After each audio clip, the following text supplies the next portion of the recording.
Magandang tanghali po. Ako po si Richard Matapulcos.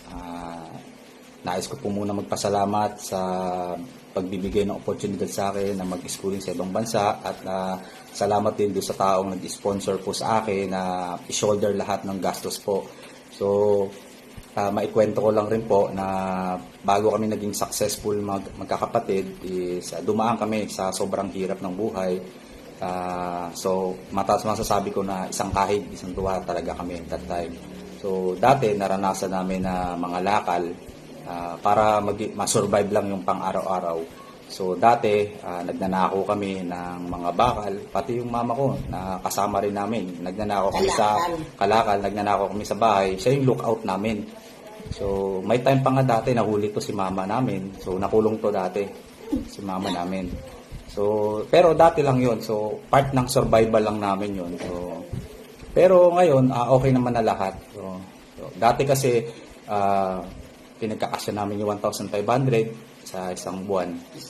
So, dati nakakapag-spaghetti pag may ulam talaga, pag may pera. Pero pag walang pera, noodles lang, wala ng sauce.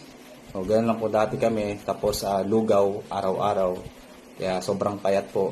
Ganun po yung hirap ng buhay dati. Pero yung mama ko naman, may mga sideline naman siya dati.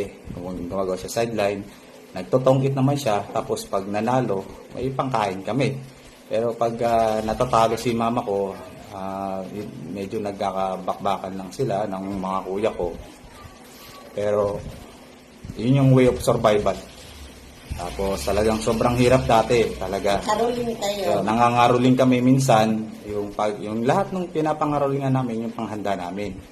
Yung mama ko, habang nangangaroling kami, kasama rin namin, nangangaroling din siya. So yung tagakuha taga-abot ng pera. Tapos minsan, yung sobrang hirap talaga dati, yung mga katabing tindahan namin, ninanakawan din namin. Kasama rin yung mama ko doon.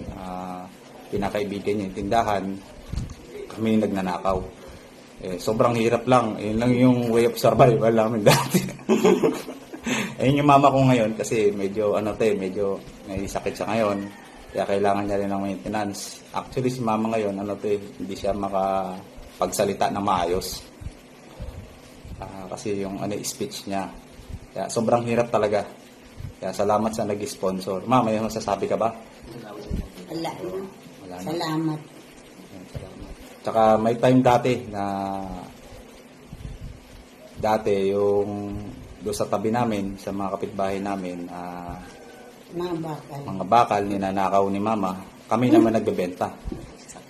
Pati yung sa sasakyan dati, may martilyo, siya dala. Siya yung kukuha nung gulong para ibenta namin. Yung ganun po yung hirap namin dati para masurvive. Tapos pagka nananalo sa tongit, marami kaming pagkain.